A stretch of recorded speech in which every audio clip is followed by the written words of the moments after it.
uma porta.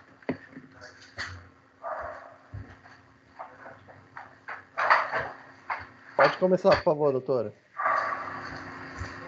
Bom.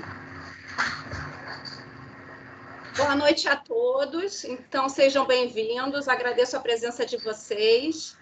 E hoje nós vamos fazer o evento da Regional Leste Fluminense com o tema Covid pediátrico. Vamos falar de quando é necessária a avaliação cardiológica na criança que teve Covid. E depois também vamos falar da vacina nas crianças e nos adolescentes. Hoje os palestrantes são a doutora Anister Araújo Silva, que é cardiologista pediátrica do Hospital Universitário Antônio Pedro e é diretora técnica do Hospital Getulinho, aqui em Niterói, e também é membro do Departamento de Cardiologia Pediátrica da SOPERJ. E depois a doutora Tânia Petraglia, que é presidente do Departamento Científico de Infectologia da SOPERJ, e também é secretária do Departamento Científico de Imunizações da SBP.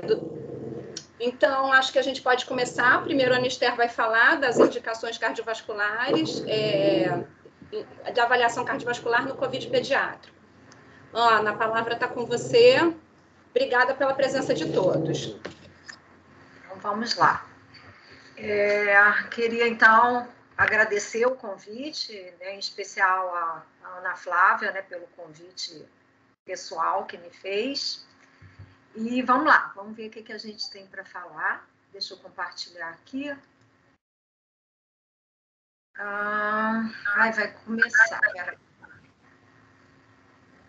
Diego, vê se eu estou fazendo certo. Já compartilhou, doutora. Só isso, agora bota só em tela cheia. Perfeito, pode continuar, doutora. Então tá. Então a gente vai falar sobre o Covid-19 pediátrico e quando é necessário realizar a avaliação cardiovascular. Então, a gente optou por falar aqui nessa conversa de hoje, né? Vamos falar inicialmente, brevemente, né, sobre as características gerais da Covid-19 em crianças, as formas de apresentação da doença em crianças, um pouco sobre as hipóteses, né, sobre os mecanismos de injúria cardíaca na Covid-19, como ocorre, né, também o comprometimento cardiológico da Covid-19 em crianças e fazer algumas observações e recomendações. Acho só importante ressaltar, né, que, na verdade, assim, muito do que a gente fala, né, é baseado em publicações que, na verdade, são relatos de casos, pequenas séries de casos, revisões da literatura, estudos, né, observacionais de grupos populacionais pequenos, né? Então, a gente não tem, assim, grandes estudos, a gente está vivendo a Covid-19, então a gente não tem ainda, assim, grandes estudos de peso, então tudo que a gente fala é um pouco baseado, então, nisso que eu acabei de falar, né, em séries pequenas, relatos de casos e etc. Mas a gente já tem, né, alguma coisa para conversar sobre isso. Então, sabidamente, a gente sabe que as crianças são menos acometidas pela doença, né, pela Covid-19, pelo SARS-CoV-2, e, em geral, elas apresentam quadros mais leves e de melhor prognóstico do que pacientes adultos, né? Isso já está bem estabelecido. E alguns dos fatores, né, envolvidos nessa questão, né, seriam, principalmente, dos fatores principais, né, reconhecidos, seria a pouca expressão, né, desse receptor da enzima conversora de angiotensina 2, que é um receptor necessário para a entrada do Covid-19 nas células. Então, as crianças, elas têm o desenvolvimento, a função, ou a atividade dessa proteína menor, né? Então, ela tem menos receptores no epitélio dos pulmões, né, do trato respiratório. Então, esse parece que ser um dos fatores, né, que justificam as crianças não ficarem tão doentes, não serem tão acometidas pelo SARS-CoV-2. Outros fatores, né, são, por exemplo, a menor exposição de crianças elas têm menos oportunidade do que adultos para serem expostos ao vírus, né? Elas viajam menos, né? Tem menos viagens internacionais, não saem para trabalhar, enfim, né? E também em relação ao tempo de vida, elas estão menos expostas, né? Pelo tempo de vida que elas têm, né? Elas estão menos expostas a toxinas, né? Como fumaça de cigarro, poluição, né? Fatores que podem já afetar a saúde do epitélio de um indivíduo. Então, elas teriam esse epitélio um pouco mais preservado, né? A questão das comorbidades também, as crianças têm uma baixa taxa de comorbidade, e a maioria das crianças que têm infecção por Covid-19, elas são jovens e previamente saudáveis. Um outro fator é a exposição das crianças aos vírus, né? As crianças, elas são suscetíveis a uma grande variedade de doenças virais, então, até por um mecanismo competitivo com outros vírus, o SARS-CoV, ele acaba não infectando tanto as crianças, né? Tem outros vírus que competem com ele. Além disso, anticorpos gerados pela exposição a outros vírus podem, de alguma forma, também poderiam explicar, né,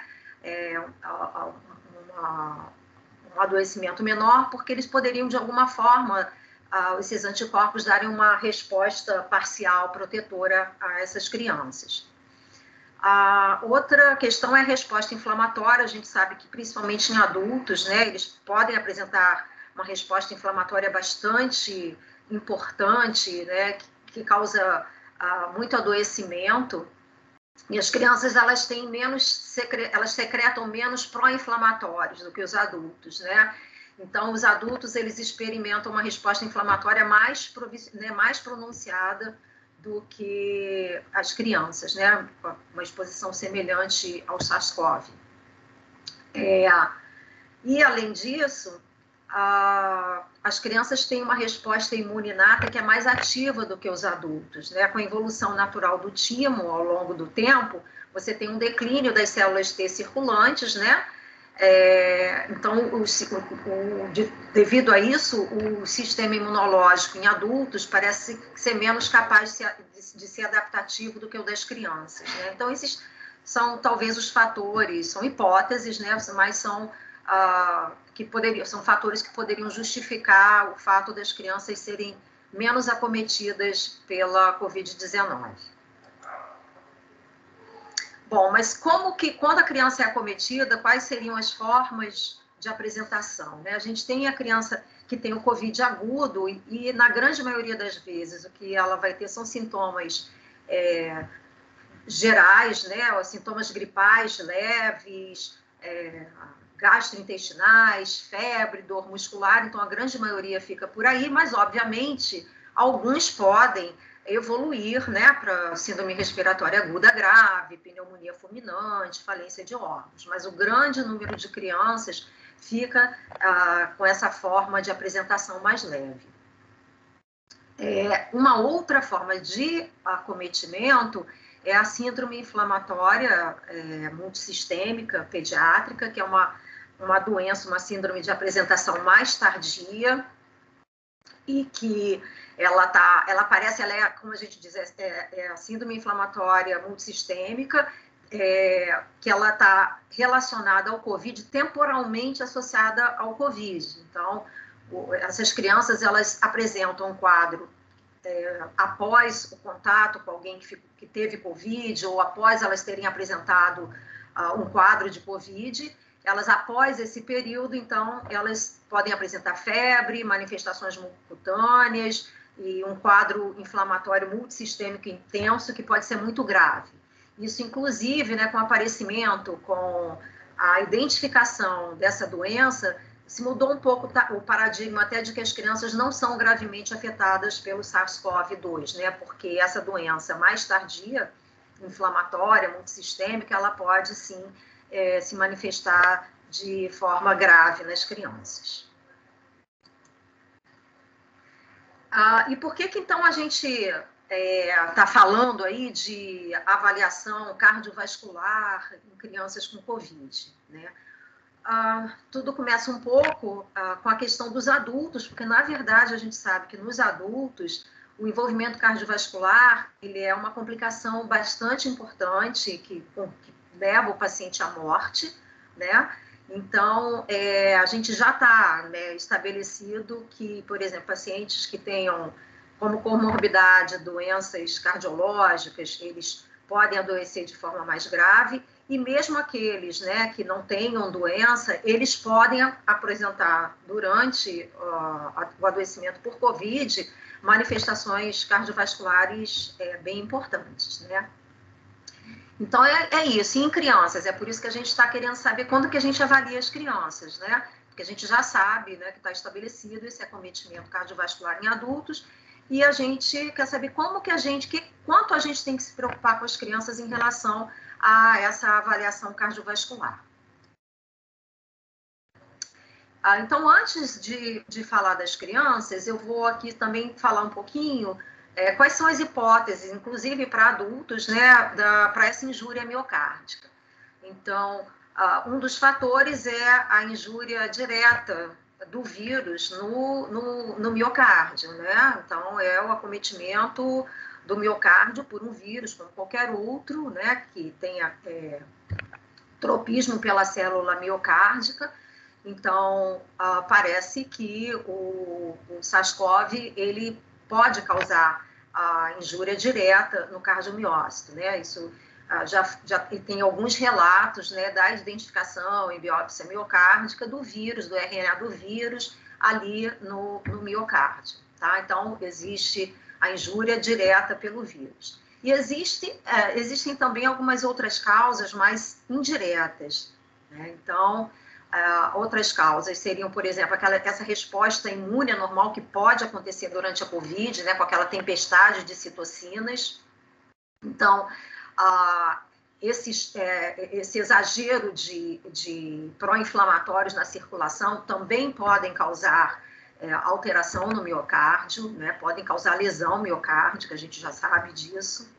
Outro fator que pode ajudar a ocorrer, né, levar à injúria miocárdica, é a hipóxia, né, devido, por exemplo, a uma doença pulmonar grave e a oferta inadequada de oxigênio, né? Então, a gente sabe que a célula do miocárdio, né, o cardiomiócito, ele pode sofrer com isso. Então, isso também é um fator que ajuda a injúria miocárdica.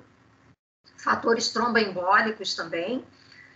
Essa inflamação sistêmica, né, secundária à tempestade de citocina, ela causa disfunção endotelial e aumenta a atividade pró-coagulante no sangue. Então, essa disfunção endotelial permite, né, um passo para que sejam formados trombos na circulação, na microcirculação, inclusive a ocorrência de trombo oclusivo numa placa coronária, né, que seja rota, uma ruptura de placa coronária, você pode estabelecer ali um trombo oclusivo, né? Você está com um estágio de atividade pró-coagulante bastante aumentado, né, por conta dessa tempestade de citocina, desses pró-inflamatórios na circulação. Além disso, existem outros fatores até relacionados ao próprio tratamento da doença, né? Então, o uso de inotrópicos, né, tem uma hora que ele pode ser deletério para aquele miocárdio, né, que já está com um certo grau de hipóxia, né, a ventilação mecânica. Então, às vezes, a gente quem usa na terapia intensiva, ventilando os pacientes, tem que usar uma pressão expiratória, né, positiva alta, isso pode diminuir o retorno venoso para o coração, né, o retorno venoso sistêmico para o coração, consequentemente pode diminuir também o fluxo anterógrado, né, do fluxo para o ventrículo esquerdo. Então, assim, às vezes o tratamento num paciente que já tem todos os outros fatores, né, ele também pode colaborar para essa injúria ser maior. Então, em adultos isso já está bastante assim, né, está bem estabelecido, tá? E em crianças, então, o que a gente sabe? Então, vou falar primeiro da síndrome inflamatória, porque a gente sabe que tem que se preocupar, né? Isso já está claro para a gente, né? Que na síndrome inflamatória multissistêmica existe envolvimento cardiovascular, né? A gente sabe, eventualmente, né? A gente sabe até que tem aquelas apresentações que lembram a doença de Kawasaki, a síndrome de Kawasaki. Então, A gente sabe que existe comprometimento cardiovascular, com evidência de comprometimento miocárdico e, às vezes, até choque cardiogênico. E como que isso acontece na síndrome inflamatória? É um pouco, como é um quadro, como no adulto, né, tem alguma semelhança até com aquele quadro de tempestade de citocinas, a gente sabe que nessa síndrome, né, de inflamatória multissistêmica, existe uma resposta imune exacerbada, que por si só pode, então, levar a alterações ali na célula miocárdica, e existe também a possibilidade de ainda ter lesão direta no miocárdio pelo vírus, tá? Isso não existe relato, um ou outro relato, tem um relato no Brasil, inclusive, acho que em São Paulo, de um grupo de São Paulo, que identificou numa criança com síndrome inflamatória multissistêmica, vírus ali no miocárdio, né? E, além disso, aqueles outros fatores que eu já falei, né? A pneumonia, a hipoxemia, né? E, além disso, na SINP, caracteristicamente, a gente pode ter comprometimento de coronárias e microangiopatia. E isso tudo, então, levando a edema, alterações da perfusão miocárdica e a lesão do cardiomiócito.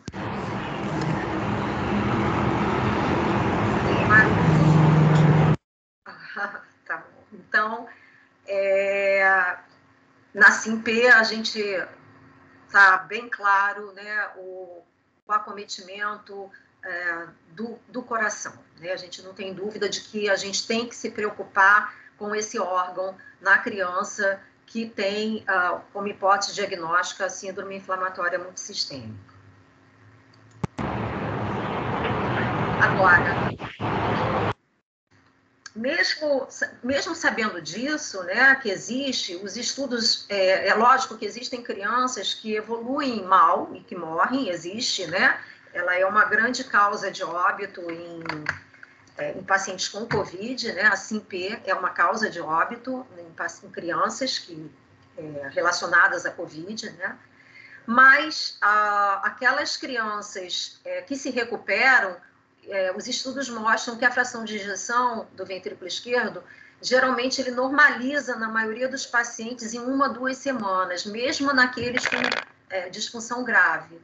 Então, isso até pode sugerir que a disfunção do VE seja mais resultado da inflamação sistêmica grave, daquele estresse agudo, do que a isquemia ou dano miocárdico direto pelo vírus, tá?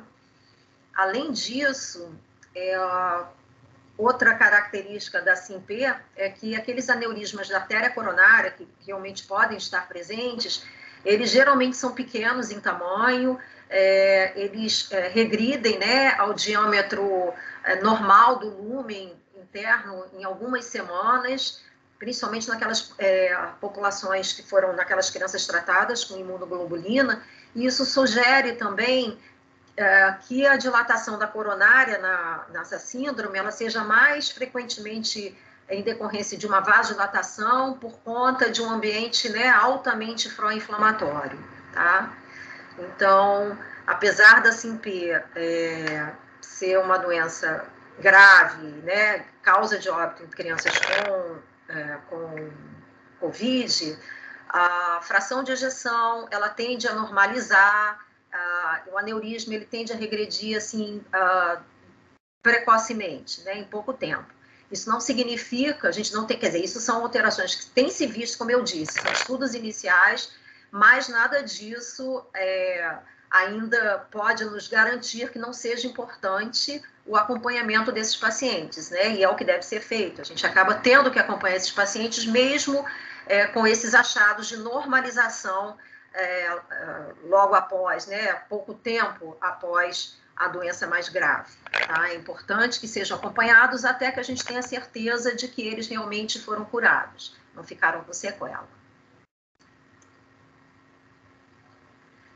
E nos casos de Covid agudo, né, da doença viral aguda, como é que é essa história do comprometimento cardiológico? Então, existem casos relatados, né, de envolvimento cardiológico, mas esses casos são principalmente naqueles pacientes mais graves, né, que estejam criticamente enfermos. Então, esses pacientes podem apresentar miocardite, pericardite, sinais de insuficiência cardíaca, choque cardiogênico, arritmia e hipertensão pulmonar. Mas na literatura mostra vários estudos, né? Se você for observar, são geralmente esse grupo de pacientes mais graves, pacientes ou com doença moderada, aqueles que necessitam de internação. Aqui eu coloquei até uma referência, que é de uma revisão feita por um grupo da Espanha, né, que fala exatamente disso, de comprometimento cardiológico e até da comparação de comprometimento cardiológico entre síndrome inflamatória multissistêmica e pacientes com Covid agudo, tá? Então, como disse, né, existem casos na literatura de acometimento miocárdico em pacientes com Covid agudo, mas, em geral, esses pacientes, eles são pacientes mais graves, pacientes que necessitaram de internação, muitas vezes pela doença pulmonar, né, e que durante a internação precisaram ser avaliados do ponto de vista cardiológico e foi encontrado algum grau de comprometimento, então, cardiológico. Então, o que a gente encontra, né? Como eu disse, você pode se encontrar miocardite, mas até o momento foram descritos casos esporádicos, né, relatados, como a forma inicial de apresentação foram poucos casos, né, de apresentação inicial da doença, ou isoladamente, ou no contexto clínico de uma pneumonia. Como eu disse, então, esses pacientes, em geral, eles apresentavam uma doença de base, a Covid, né, na verdade, a Covid-19 era uma doença moderada, grave, que necessitava de internação, tá? Não foram muitos casos, mas há relatos na literatura. Hipertensão pulmonar secundária à doença pulmonar ou tromboembolismo. Também foram relatados alguns casos de hipertensão pulmonar. A gente sabe que a hipertensão pulmonar é uma complicação de pneumonias virais, né, que pode levar a desfechos adversos, né, e ela pode ocorrer também em decorrência da Covid-19.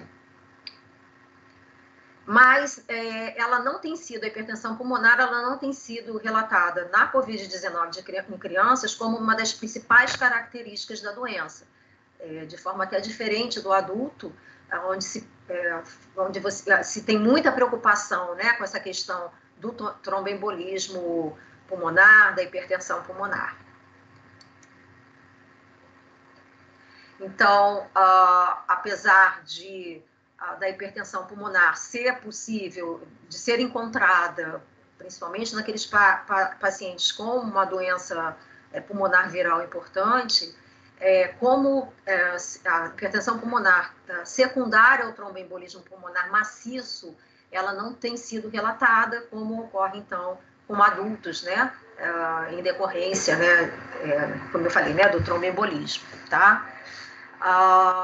Agora, outra causa de hipertensão pulmonar pode ser a vasoconstricção encontrada em casos de pacientes graves, com hipoxemia grave, acidose respiratória, né? Isso também é um fator que pode ajudar ao desenvolvimento da hipertensão pulmonar. Então, o que parece acontecer mais nesses pacientes, né, que tenham hipertensão pulmonar, crianças com hipertensão pulmonar e Covid agudo, muitas vezes, então, esse quadro, ele é consequência de uma doença pulmonar grave, de uma hipoxemia grave, acidose respiratória, mais do que a um tromboembolismo pulmonar maciço. E as arritmias, né, como comprometimento cardiológico, elas também acontecem, né, podem acontecer, geralmente são distúrbios de ritmos um pouco menos graves, né, TAC supra, atrial, algumas extrasístoles, BAV, BRD, mas, obviamente, arritmias graves, elas podem surgir, né, complicando o curso clínico da doença durante a hospitalização, né, quanto mais grave a criança, né, mais fácil, né, essas complicações acontecerem, arritmias acontecerem, né, Então, não é diferente nesse sentido dos pacientes com Covid-19, hospitalizados ou crianças gravemente enfermas, né? A presença de arritmias, ela pode complicar o curso da doença e piorar o prognóstico dos pacientes. Então, naquele paciente internado, com quadro moderado a grave, é interessante que se faça acompanhamento do ritmo, se observe o ritmo cardíaco, se esteja atento, né, para o aparecimento de arritmias, de extrasístoles e tal, que podem ser secundárias, então, à doença. E pacientes, então, com cardiopatia prévia, o que a gente tem para falar sobre a piora desses pacientes com Covid? Eles estão mais propensos a ter doenças mais graves? Assim, possivelmente sim, né? Quando a gente vê, apesar de não terem estudos específicos grandes, né, sobre essa população, quando a gente vê a mortalidade de crianças, né, crianças que morrem por conta da Covid, muitos têm comorbidades, têm outras doenças de base, e a cardiopatia congênita é uma delas, né? Então, as crianças que estão mais propensas a descompensarem com a Covid são, né, e piorar o quadro cardiológico, né, são aquelas crianças que estão em uso de medicação para insuficiência cardíaca, ou aquelas crianças que estejam em tratamento para arritmias importantes, pacientes cianóticos, né? Esses, então, eles podem realmente sofrer piora do quadro, devido a esse impacto hemodinâmico do envolvimento pulmonar, ou até mesmo a uma lesão miocárdica, né, pela infecção pelo SARS-CoV-2, tá? Por outro lado, crianças cardiopatas que tenham sido corrigidas e que tenham uma correção cirúrgica bem sucedida, e sem necessidade de tratamento, com medicamentos, eles, de um modo geral, eles podem ser acompanhados como crianças saudáveis. Esse grupo de crianças, né, assim como outras com algumas comorbidades, a gente tem que estar sempre, a meu ver, né, acho que a literatura também fala isso, são crianças que devem ser vistas de forma bem individualizada mesmo, né? Então, a criança com cardiopatia congênita, tem uma que você sabe que aquela vai merecer mais atenção, né? E tem outra que você não vai precisar se preocupar tanto, vai ficar observando, mas ela não vai precisar internar, né? Então, assim, acho que a criança com cardiopatia grave é uma criança que, obviamente, a gente vai se preocupar com acréscimo de alguma outra doença, né, no acompanhamento na ocorrência da Covid-19, a gente tem que se preocupar de que ela possa sofrer mais, né? Mas, por outro lado, né, crianças que tenham lesões mínimas e tal, provavelmente vão evoluir bem, tá? Então, assim, isso foi só uma exposição, assim, geral, né, para a gente entender mais ou menos o que a gente está falando quando a gente está preocupado com a avaliação cardiológica em crianças com Covid, acometidas pelo SARS-CoV. Então, existem algumas observações que acho que devem ser pontuadas aqui, ou seja, né, pacientes que têm síndrome inflamatória multissistêmica, eles sempre devem ter uma avaliação cardiológica, né, incluindo aí biomarcadores de injúria miocárdica, eletro e ecocardiograma, né, eventualmente pode ser necessários também evolutivamente a realização de ressonância e angio-TC, né, então esses pacientes a gente não tem dúvida de que eles devam ser avaliados durante o quadro agudo. Eles têm que ter uma avaliação cardiológica, porque um dos órgãos acometidos é o coração, tá? Então, eles vão ser avaliados naquele período de doença aguda. Como a gente viu, muitos deles, né, eles melhoram esse quadro, a função, se tiveram disfunção e tal, eles melhoram em poucas semanas, né, a disfunção, mesmo a lesão coronariana, mas não se sabe a longo prazo como isso fica. Então, essas crianças necessitam continuar esse acompanhamento. Isso não há dúvida quanto a isso, né? Os pacientes com Covid-19 agudo, que tenham forma grave, eles devem ter uma avaliação cardiológica em algum momento da sua internação, principalmente em situações em que exista uma inflamação, um quadro inflamatório ali importante, hipoxemia, ou se aparecer uma arritmia, né, em situações de instabilidade hemodinâmica. Então, esses pacientes são aqueles que a literatura já mostrou que podem ter algum grau de comprometimento mesmo devido à doença, por todas aquelas hipóteses que a gente já comentou. Tá? Então, paciente grave, no CTI, paciente com uma doença pulmonar importante, a gente deve estar atento a esses sinais de comprometimento cardiológico, a gente tem que estar atento a isso.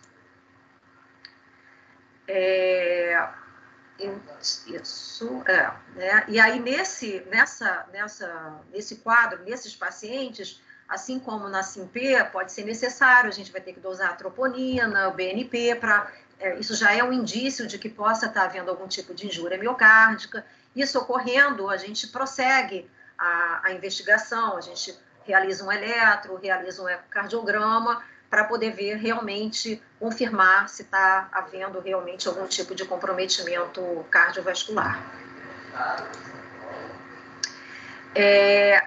Como a gente viu que o vírus, né, existem relatos da presença do SARS-CoV-2 no miocárdio, é lógico que esse vírus ele deve entrar no rol de possíveis causas, né, de possíveis vírus causadores de miocardite. No entanto, a injúria miocárdica até agora, ela foi relatada, de um modo geral, em pacientes com doenças moderadas ou graves, aqueles pacientes que necessitavam de internação. Não há, eu particularmente nas revisões que fiz, não houve assim, não há relatos de miocardite em crianças com quadros leves. Isso não foi muito observado, não foi muito pesquisado, né? Não há essa grande preocupação. Apesar de poder, como disse, apesar do vírus poder ser um vírus causador de miocardite. Então, acho que é conveniente que em pacientes com Covid leve ou aqueles assintomáticos, a pesquisa para miocardite ela deva ser reservada para aqueles pacientes que possuem alguma clínica sugestiva, né, de miocardite, né, sinais como dor torácica, sinais de descompensação hemodinâmica. E o que a gente deve, então, fazer nesses pacientes? Então, pacientes que têm Covid leve e que não têm qualquer sintomatologia sugestiva de comprometimento cardiovascular, a princípio, né, a investigação inicial, quer dizer, o paciente que não tem nenhum sinal, ele tem que ser acompanhado como uma criança que teve uma virose, né? E a investigação reservada, a princípio, para aquelas crianças que possam, então, como disse, ter algum sinal de que possa estar havendo algum comprometimento cardiovascular. E, nesse caso, né, a investigação ela deve contemplar inicialmente a dosagem de biomarcadores, né, e o eletro, e essa investigação, dependendo da evolução, ela pode caminhar para a realização de ecocardiografia, né, e de ressonância magnética, né, e outros exames, né, que possam ser necessários, tá? Na verdade, assim, eu trouxe isso para essa conversa. Acho que a gente vai ter oportunidade de, no final da apresentação da Tânia, fazer alguns comentários e ouvir algumas perguntas e discutir um pouco esse assunto, tá? Como eu falei, tudo que a gente tem na literatura ainda do que a gente está vivendo, né? A gente não tem grandes estudos sendo realizados, né? Estudos de bastante impacto nesse momento. Isso vai acabar por acontecer, né? Mas a gente ainda está vivendo, aprendendo com o que está acontecendo, né? Então, isso tudo é o que a gente tem vivenciado até agora. Muita coisa está por vir ainda, né? A gente ainda vai aprender muita coisa, mas eu acho que aqui fica a oportunidade também da gente conversar um pouquinho sobre isso, tá bom? Obrigada a todos aí pela atenção.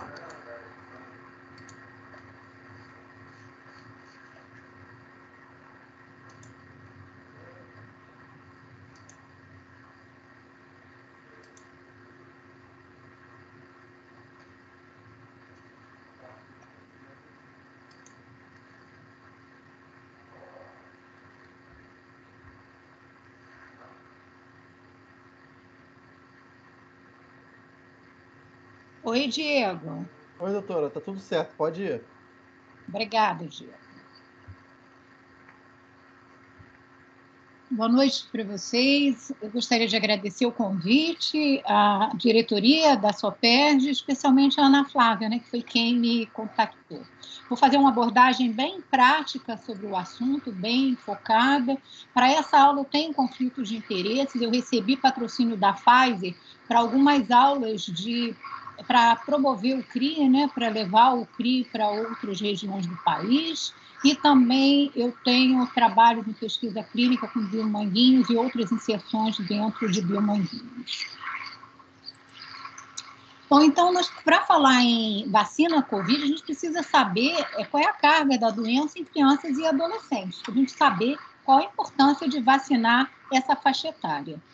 Então, a gente tem, nesse último boletim que saiu essa semana, 17.299 casos de síndrome respiratória aguda grave em crianças e adolescentes.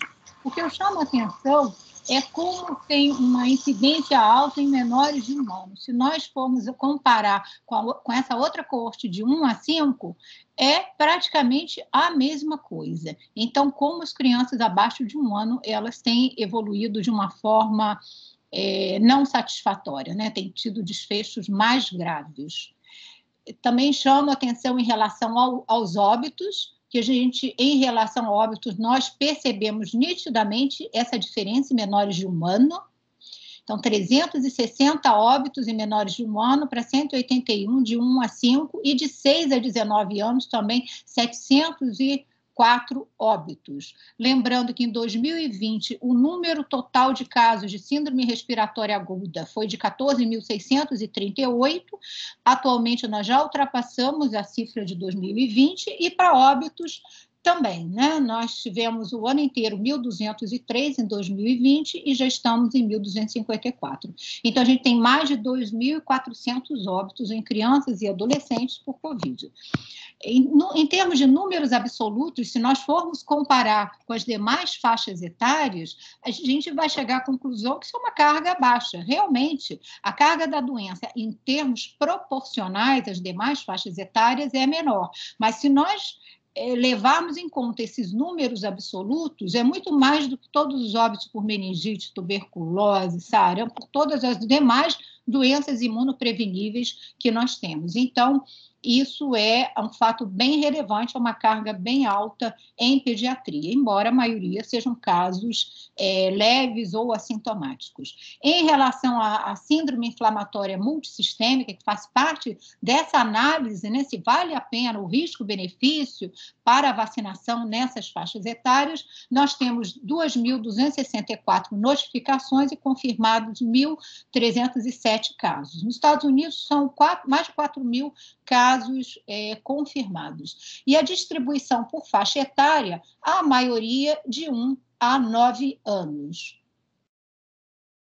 Lembrando que a incidência acumulada desses casos no Brasil é de 2,19 casos a cada 100 mil habitantes em crianças e adolescentes até 19 anos. Então, o que nós temos? Quais são os cenários das vacinas Covid-19 no nosso país? Então, as plataformas que nós temos, a de RNA, a de vetor viral e vacinas inativadas. Qual é a grande diferença? A grande diferença é que numa vacina inativada, o vírus está ali, uma plataforma antiga, conhecida, o vírus é inativado, é apresentado ao sistema imune inteiro, já com as spikes aqui no próprio vírus. Em relação às demais tecnologias, o material genético é levado para o organismo, no caso do RNA, envolto numa nanopartícula para proteger e estabilizar o material genético. E no caso do vetor viral, é esse vetor viral, né, que pode ser de adenovírus símio ou então de humano, né, que é no caso da Janssen, o adenovírus 26, e da AstraZeneca é símio. E leva o material genético. Com isso, o próprio organismo, ele produz as spikes. Então, essas duas plataformas utilizam a máquina encontrada na célula para produzir as spikes e aí sim apresentar o sistema imune e aí desencadear os dois braços, né, da reação, via linfócitos T e linfócitos B produzindo anticorpos. Para a nossa faixa etária em discussão, a gente só tem a Pfizer liberada no nosso país a partir de 12 anos de idade. Então, a vacina da Pfizer é indicada para imunização ativa para prevenir a doença Covid-19 causada pelo vírus SARS-CoV-2 em indivíduos com idade igual ou superior a 12 anos. É a única licenciada atualmente. Em termos de reações adversas, o que nós encontramos mais comumente? Óbvio que, como toda vacina, nós temos mais reação local, né? Dor no local da aplicação, pode ter edema, alguma hiperemia, mas também em termos de manifestações gerais, a gente tem uma queixa que é muito relatada, é a fadiga. Fadiga, cefaleia, pode ter um pouco de febre também, mas essa prostração é algo que chama bastante atenção.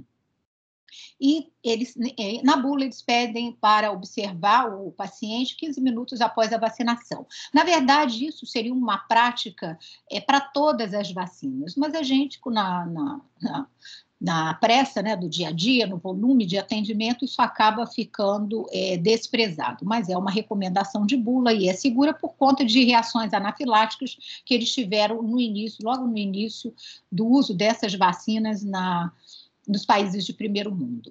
Quais são as contraindicações? A vacina não deve ser administrada em indivíduos com hipersensibilidade ao princípio ativo ou a qualquer um dos recipientes da vacina, que é a contraindicação clássica para qualquer vacina.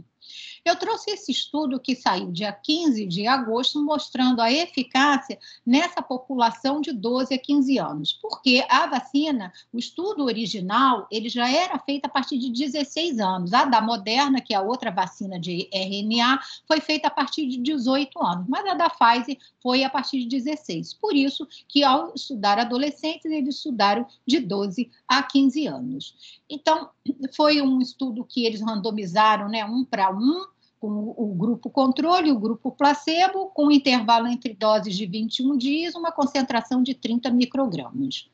E aí eles avaliaram o perfil de segurança, a reatogenicidade e a eficácia, e chegaram à conclusão de que a vacina ela foi muito segura. Óbvio que com 2.260 participantes, eles não têm como avaliar eventos adversos graves. 2.260 é um número ainda muito inferior para eventos graves. Mesmo em outros estudos clínicos com número de participantes acima de 10 mil, você também não consegue para os eventos que você encontra de uma forma muito rara. Eu também gosto de abordar esse assunto porque a farmacovigilância, que vai continuar monitorando isso, não significa que ela está sendo realizada porque seja uma vacina nova. A farmacovigilância, ela existe para todas as vacinas e a perder de vista, não existe um prazo para terminar a farmacovigilância. Hoje mesmo, ontem, eu não me lembro, eu escrevi numa conversa de WhatsApp sobre esse tipo de questionamento e eu lembrei da vacina da febre amarela. A gente tem que lembrar que, recentemente, né, se a gente pensar na vacina de febre amarela como uma vacina que já é usada há décadas, há poucos anos atrás, nós viemos a descobrir nutrizes de bebês com menos de 6 meses de idade, houve passagem do vírus vacinal através do leite materno e desencadeando doença no bebezinho. Então, isso é o papel da farmacovigilância, é identificar, mesmo que eventos muito raros, eles sejam identificados, ainda que demorem décadas para que possam ser reconhecidos. Não significa que não tenham acontecido no passado, mas eles foram identificados agora. Então, é importante essa noção de que farmacovigilância é obrigatória. A fase 4 das vacinas, ela ocorre no campo, em base populacional, não é em laboratório, até porque vamos lembrar a vacina rotavírus. Vacina de rotavírus com 70 mil participantes. Tudo por conta da invaginação intestinal. Mesmo assim, para você pegar um ou 2 casos de invaginação intestinal. Então, por isso que é importante a farmacovigilância, que é a fase 4, depois da comercialização do produto. Eu acho que essa explicação ela é relevante e tem que fazer parte para a gente entender que isso é algo normal e esperado, aparecer algum evento inusitado. E a eficácia nesse trial foi de 100%. Então, foi uma vacina que teve um bom perfil de segurança, uma excelente resposta imunológica, com uma eficácia de 100%. Lembrando que é uma vacina eficaz para infecção, eficaz para casos graves, para internação, hospitalização, né, e óbitos. E agora, né, recentemente, a solicitação ao FDA para aprovação de crianças de 5 a 11 anos, baseado em recentes estudos, dados que eles apresentaram ao FDA para licenciar essa vacina para crianças. Então, o CDC atualmente vacina de 12 a 17 anos, aquilo que eu já falei para vocês, a partir de 18 anos podem ser as duas, a da Moderna e da Pfizer, mais de 12 a 17, apenas a Pfizer. Bom, aí vem a questão do risco de miocardite e pericardite que foi associada à vacinação. Então, pacientes com Covid-19, com a infecção, têm de 16 a 18 vezes mais risco de miocardite comparado com pacientes que não tiveram essa infecção. Isso foi pareado por idade, por sexo, em estudos retrospectivos. E também foi identificado que o risco de miocardite em indivíduos que tiveram Covid, comparados com indivíduos que receberam a vacina, o risco para quem teve a doença é de 6 a 34 vezes maior do que quem foi vacinado, o risco de ter miocardite. Então, isso faz parte dos cálculos de risco e benefício que cada país tem que fazer para chegar à conclusão se indica ou se não indica a vacinação da sua população nessa faixa etária. O CDC de Atlanta também, o que eles identificaram de miocardite e pericardite após a vacinação? A maioria em jovens, adolescentes e adultos jovens, com menos de 30 anos, mais no sexo masculino, e logo na primeira semana de doença, eles identificaram, com 3, 4 dias, eles já identificavam essa miocardite, só que eram casos leves, muitas internações ocorreram mais por precaução, por ser algo novo, por medo do desfecho, então muitos foram internados por precaução, com duração de 2 dias de internação, e foi mais associado com a segunda dose da Pfizer. E analisaram algumas séries, né, algumas séries de casos, paciente hospitalizado, 7 pacientes, todos foram liberados sem sintomas graves, uma outra série também menor de 19 anos, com N de 15, que foram hospitalizados, nenhum para unidade de terapia intensiva, todos com curso benigno, com curta duração e também foram liberados. Nesse estudo multicêntrico, com 63 participantes, compararam adolescentes, né, de 12 a 28 anos, com a miocardite pós-vacinação e compararam com quem teve a síndrome inflamatória multissistêmica. Então, eles tiveram também um curso favorável, com pequeno intervalo de tempo de internação e com uma evolução da função ventricular e com ecocardiograma normal. Então, isso é importante porque não houve nenhum óbito reportado, ou seja, identificaram um evento raro, que foi miocardite e pericardite.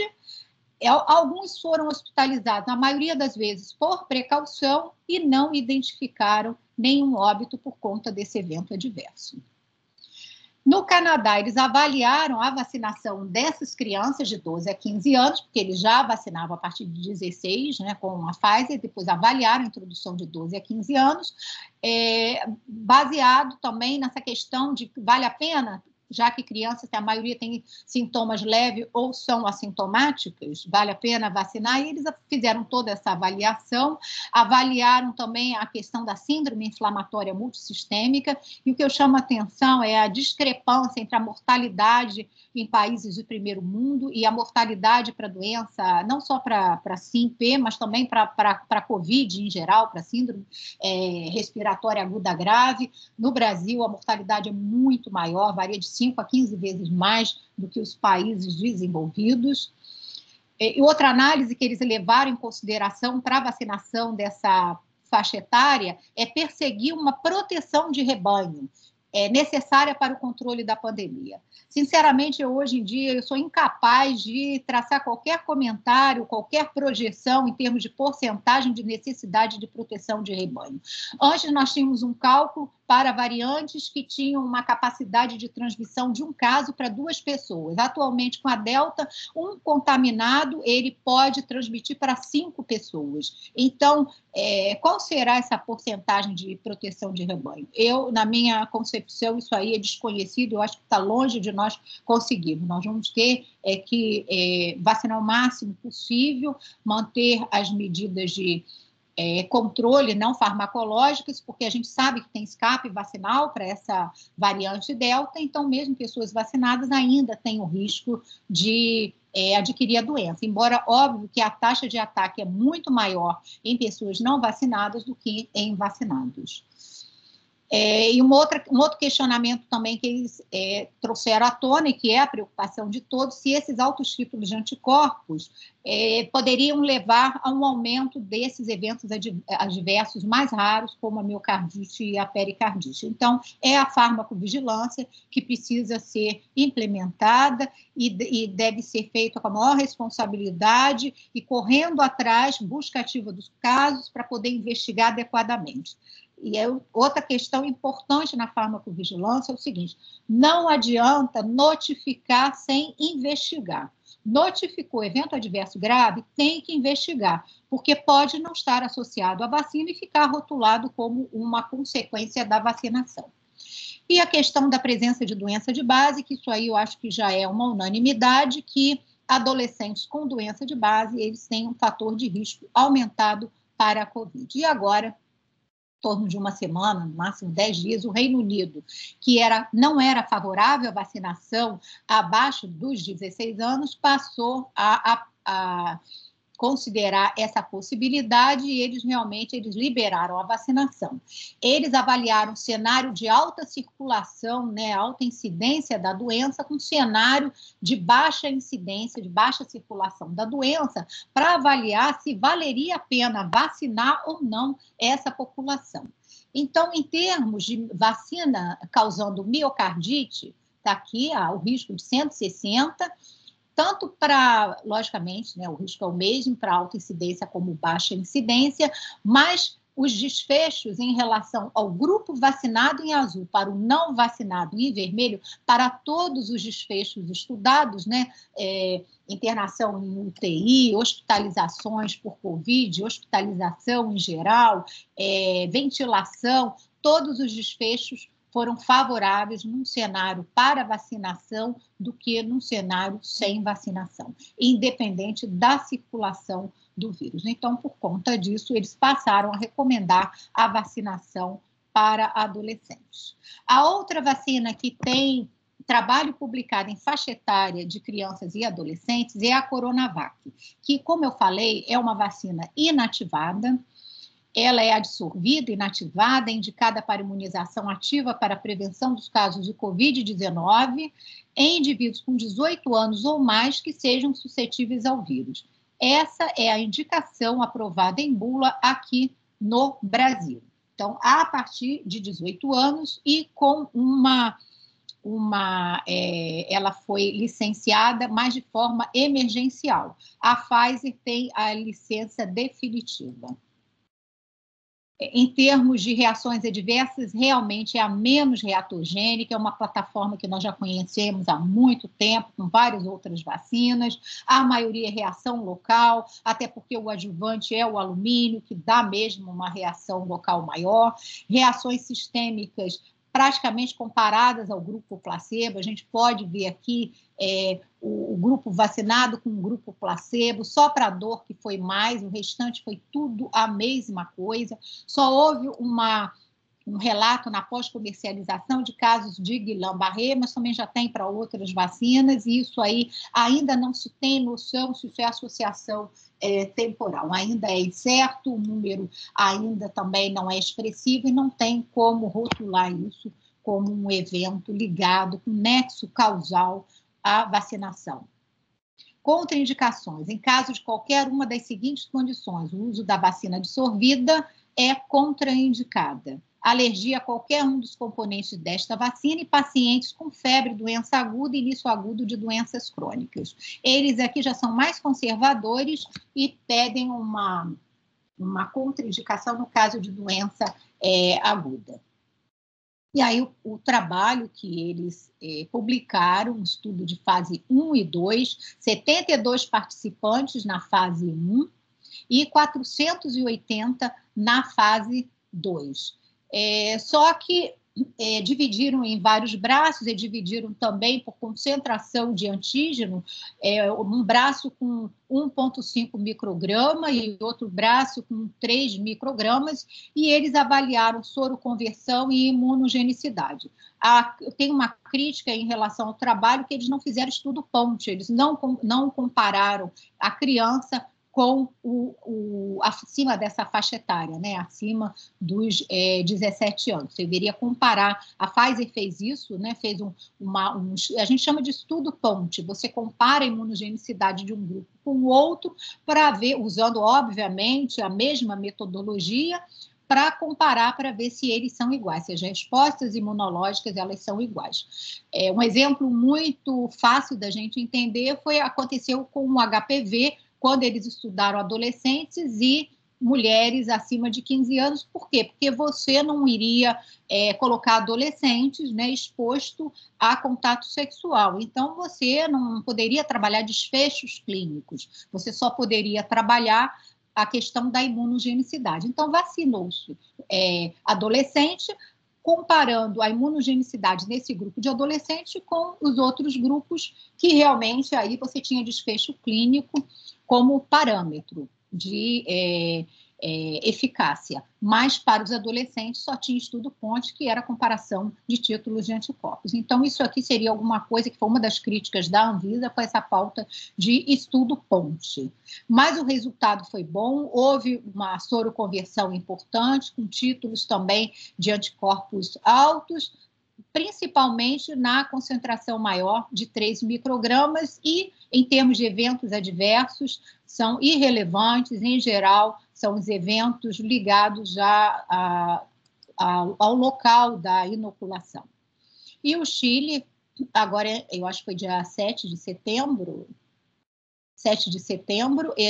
autorizou o uso da vacina Coronavac a partir de 6 anos de idade.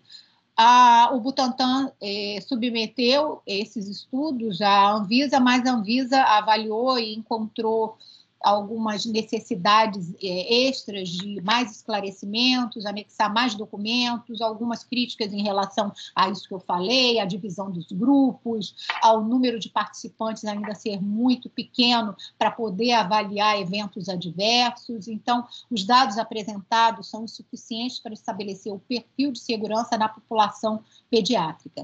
Também não permitem o conhecimento sobre a proteção e sua duração conferida pela doença nessa população, conferida pela vacina nessa população.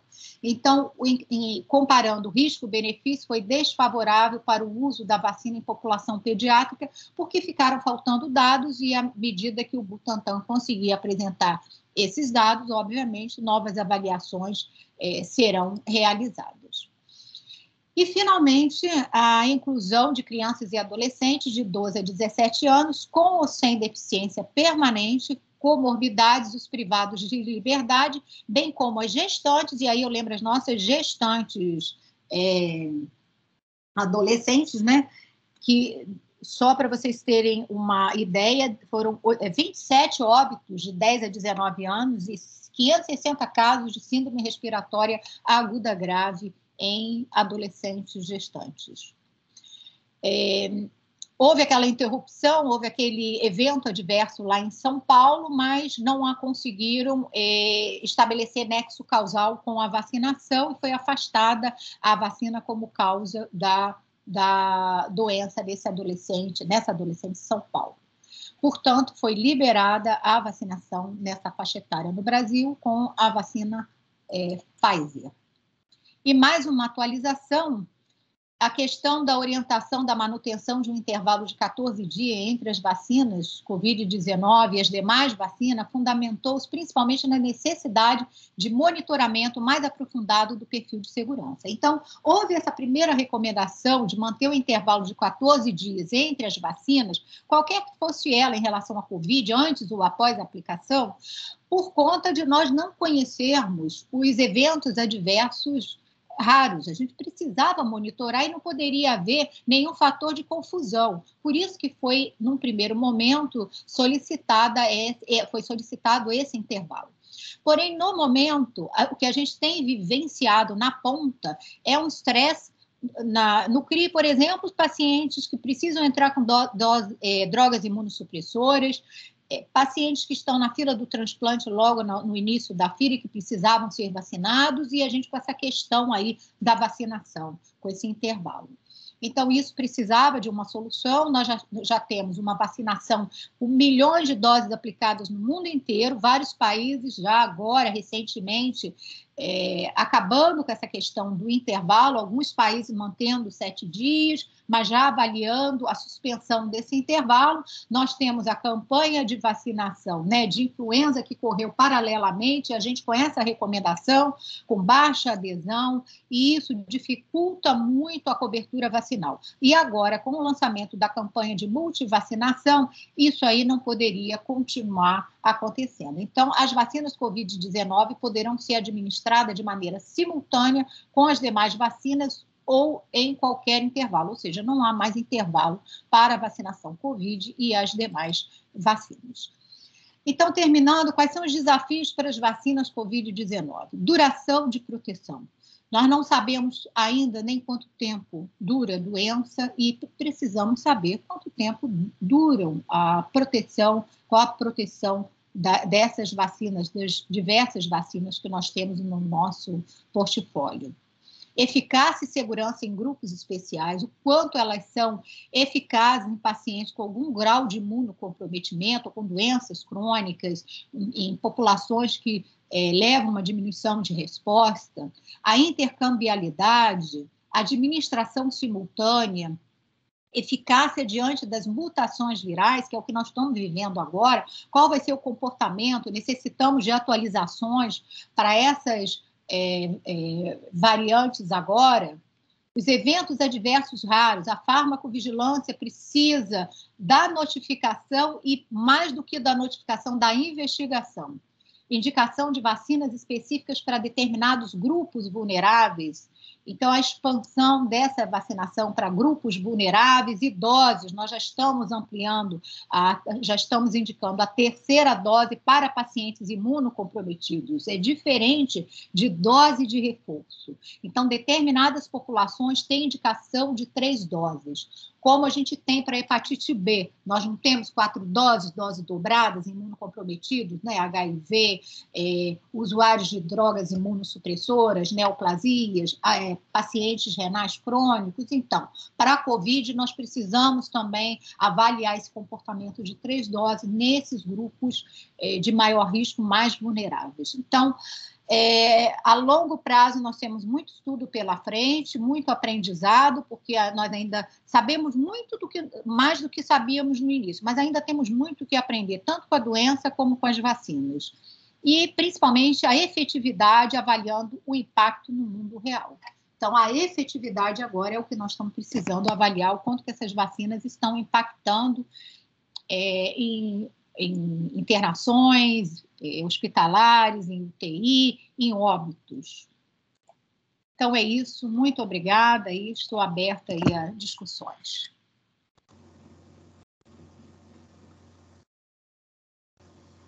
Tânia, muito obrigada. Obrigada, Anister, também.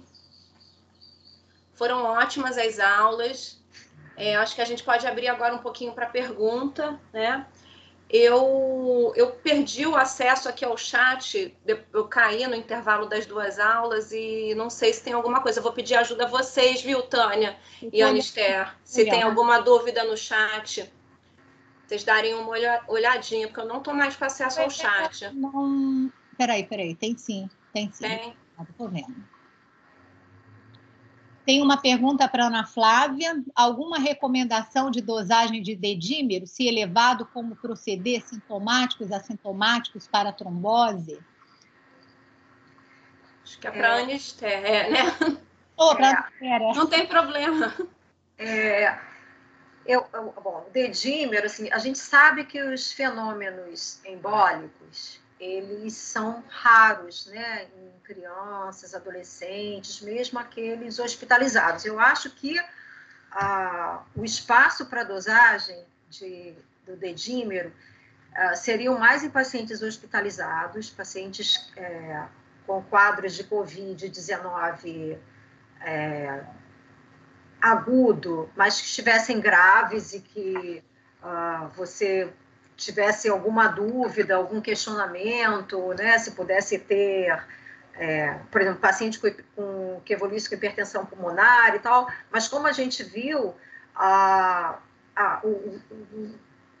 assim, a porcentagem de pacientes, a incidência de trombose, né, de tromboembolismo pulmonar em pacientes, em crianças, mesmo hospitalizadas, ela não é alta, tromboembolismo maciço, né?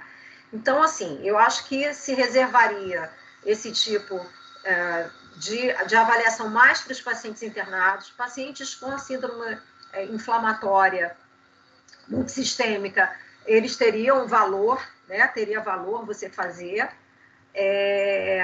mas no paciente ambulatorial, né, o paciente com Covid leve, que tivesse em acompanhamento ambulatorial, eu particularmente não acho necessário colher, não. Acho que isso é uma confusão, porque o dedímero, ele pode estar também alterado, ele é um marcador inflamatório também, né? Então, ele pode estar um pouco alterado por conta do quadro infeccioso, do quadro inflamatório, né? Numa doença inflamatória, uma doença infecciosa, se você fizer o dedímero, ele pode estar um pouco alterado.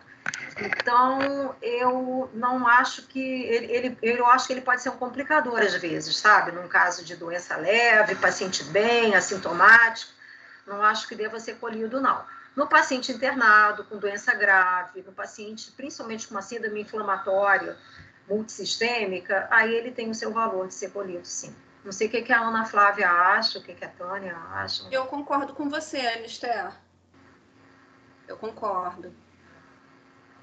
Olha, o que eu vi em pacientes, tanto pediátrico quanto em adulto, às vezes, um dedímero normal e um fibrinogênio lá em cima. Então, não é um bom marcador para você avaliar se o paciente está muito inflamado ou não. Tem que olhar os demais. Isso. É tudo, né? Isso aí. É um conjunto. É um conjunto mesmo, né?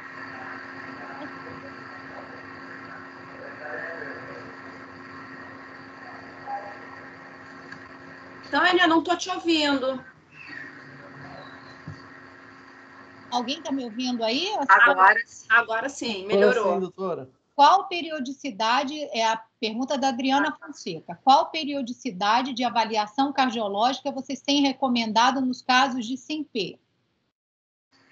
Bom, vai depender, né, do comprometimento, né, cardiológico, assim, para a gente cardiologista, né? Então, se tiver comprometimento coronariano, a gente vai seguir um pouco, né, a orientação do acompanhamento na doença de Kawasaki. Então, você vai fazer, no início, você vai ter um eco, uma avaliação né, inicialmente, e 2 semanas depois, né, você faz o exame quando a criança chega, você avalia, 2 semanas depois, né, que a gente vai estar considerando que é uma fase subaguda, você, então, faz um outro exame para poder ver se surge, né, se surgiu algum tipo de alteração coronariana. 4 semanas, né, com 4 semanas de doença também.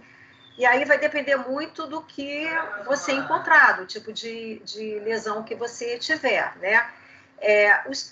Alguns trabalhos, né, especificamente na síndrome inflamatória, né, relacionada, né, à COVID, eles têm feito avaliações, assim, tem avaliações de 30, pacientes com fração de ejeção baixa. Então, eles fazem com 30 semanas, 60 semanas, 30 dias, 60 dias, 90 dias. E tanto que é por isso que tem esses dados de que houve melhora, né? Em muitos casos houve melhora da função, né? Até 90 dias houve melhora de quase todos os pacientes que tiveram comprometimento da função do ventrículo esquerdo. É aquilo, a gente meio que faz atualmente, a gente vê o que é. O paciente está muito grave, a gente vai vê-lo com mais frequência, ele teve alteração coronariana, a gente vai acompanhar ele mais de perto, mas assim, não existe um protocolo assim muito bem estabelecido, né? Existem serviços que tiveram mais ocorrências e que, então, eles têm um pouco mais de experiência e aí eles estabeleceram algum protocolo próprio, né? Mas, de um modo geral, a gente vai seguir as recomendações do follow-up de doença de Kawasaki e, ao menos, ter avaliações com 30, 60, 90 dias após a doença. Isso mesmo. O paciente internado vai ser avaliado durante a internação, não é isso, Ana?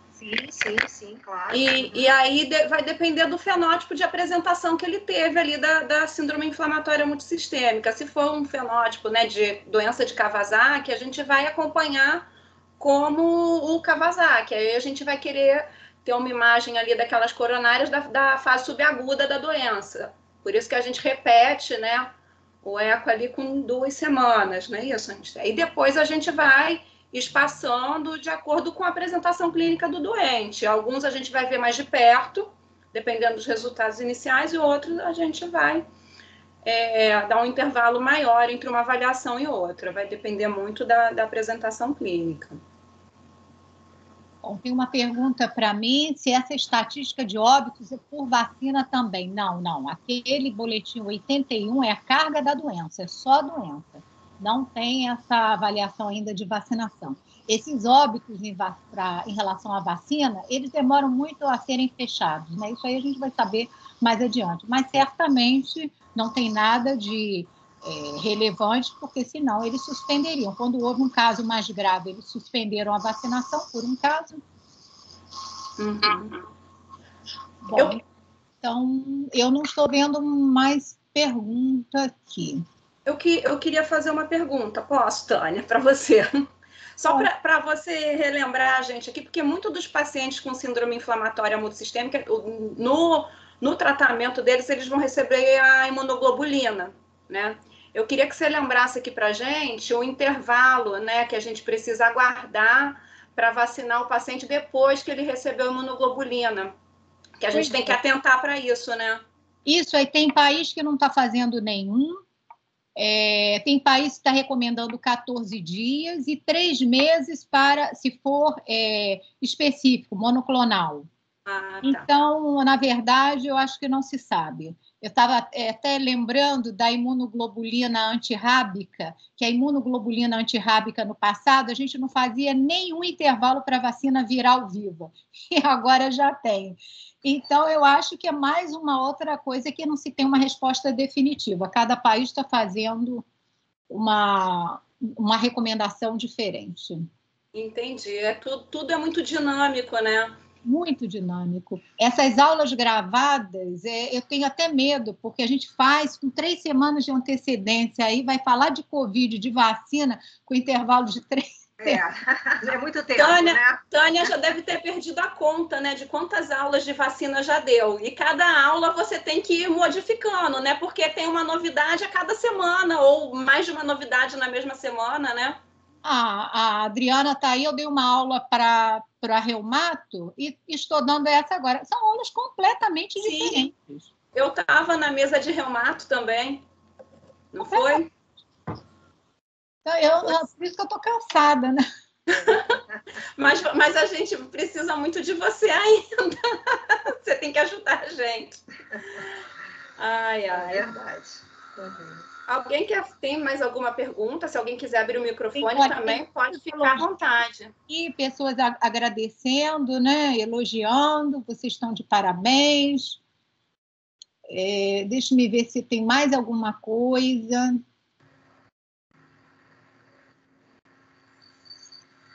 Adriana, tem que colocar a data nos slides. Isso aí. Tem que colocar nos artigos para poder pontuar. Pois é, e a gente tem que botar na aula do dia 30 de setembro de 2021, que vai ser diferente da aula que a Tânia vai dar mês que vem. Provavelmente vai dar. Olha, tem outra pergunta aqui. Não há contraindicação da aplicação da vacina Covid para quem apresentou SINP? Nesses casos graves, Adeir, minha querida, um beijinho para você. Nesses casos, Adeir, esses casos mais graves, você, dependendo, né, da evolução, você vai adiar por 3 meses, até 3 meses, né? Vai depender da situação.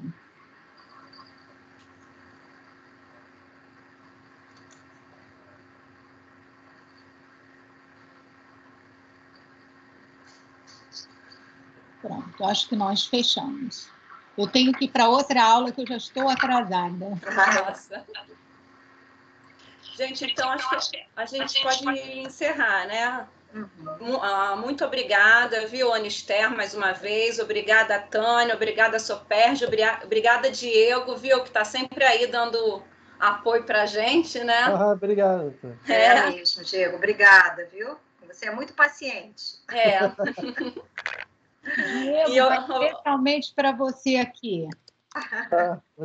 Peraí, não encerra não, que eu estou aqui digitando. Peraí, vou achar aqui a figurinha. Está diminuindo. Peraí, cadê? Ó, vou mandar aqui para você. Ih, peraí que eu mandei errado. Ah, não, foi certo. Diego, vai para você aí, ó. Eu não estou vendo o chat. Conta pra gente, Tânia. Eu perdi o chat, não sei como. Carinhosa para o Diego. Tá ótimo. Diego, obrigado. especialmente. Ó. Aqui nos aturando. É verdade. É verdade. É um menino de ouro. Vou estar encerrando aqui a gravação. Obrigado, doutor. Tá ótimo. Obrigada, pessoal. Boa noite. Vai ficar gravada, né? Depois fica disponível lá no site da Soperge. Tá bom, gente? Fica no YouTube também.